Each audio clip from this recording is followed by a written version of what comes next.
Okay Man, jom pergi makan. Man, jom lah kita makan kat Jibril ni. Man. Tapi Aku punya gaji belum masuk lagi. oh, tak ada masalah kot bagi aku. Kau tengok je lah aku makan. Man. Ha? Man. Ha. Boleh tak kalau aku pakai duit kau dulu? Okay, aku faham.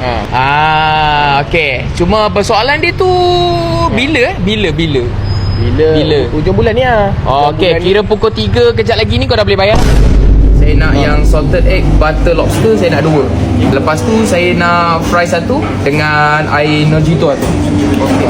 Man. Ha? Aku belum order lagi. Ha? Belum ada? Aku belum order lagi. Oh tak apa, aku dah order kan dah.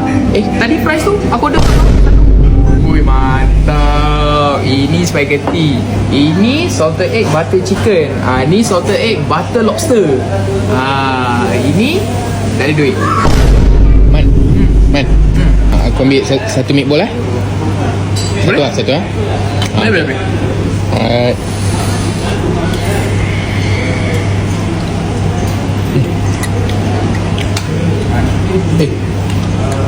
Ni apa benda Man?